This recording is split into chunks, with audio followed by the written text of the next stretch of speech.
But തിരുവോണ നാളിൽ നമ്മുടെ ബഡ്ഡിയുടെ അനിയത്തിയും ആദുമോളും കൊലായിൽ നല്ലൊരു പൂക്കളമൊക്കെ ഇട്ട് ഞങ്ങൾ ഫാമിലി ആയിട്ട് കുക്ക് ചെയ്ത് നല്ല അടിപൊളി സദ്യയൊക്കെ ഉണ്ടാക്കി അത് ഞങ്ങളുടെ അയൽക്കാരെയൊക്കെ വിളിച്ച് കൊടുത്ത് ഞങ്ങൾ തിരുവോണം അങ്ങ് ആഘോഷിച്ചു കേട്ടോ. അപ്പോൾ പറഞ്ഞു വന്നത് ഈ വട്ടത്തെ ഓണം ഞങ്ങൾ ആഘോഷിച്ചത് ബഡ്ഡിയുടെ അച്ഛനും അമ്മയും ബഡ്ഡിയുടെ അനിയത്തിയും അനിയത്തിയുടെ ഭർത്താവും എല്ലാവരും കൂടെ ചേർന്ന് ബാംഗ്ലൂരിൽ നിന്നായിരുന്നു കേട്ടോ.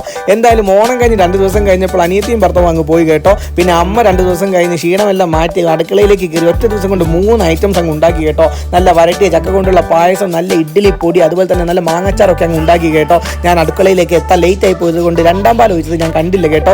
1ാം പാൽ ഒഴിക്കുമ്പോഴേക്കും ഞാൻ അവിടെ എത്തിയിരുന്നു കേട്ടോ. അമ്മ എന്തായാലും ചക്ക പായസത്തിലേക്ക് 1ാം പാൽ ഒഴിച്ച് അതിലേക്ക് നല്ല തേങ്ങാക്കൊത്തിട്ട് നെയ്യിൽ തേങ്ങാക്കൊത്ത് വറുത്തിട്ടതാണ് കേട്ടോ. അതിൻ്റെ കൂടെ കുറച്ച് അണ്ടിപ്പരിപ്പും കൂടി ഇട്ട് ഇളക്കി കൂട്ടി ഇങ്ങോട്ട് എടുത്തപ്പോഴേക്ക് നമ്മുടെ വരട്ടിയ ചക്ക കൊണ്ടുള്ള പായസം റെഡിയായി കേട്ടോ. ഈ സംഭവം നാട്ടിൽ നിന്ന് അമ്മ വരുന്നത് കാത്ത് ഞങ്ങളിങ്ങനെ നിൽക്കാറുണ്ട് കേട്ടോ. ചക്ക വരട്ടി ഇതുപോലെ പായസം വെച്ച് കഴിക്കുന്നവരുണ്ടെങ്കിൽ ഒന്ന് കമൻറ്റ് ചെയ്യേക്കണം കേട്ടോ.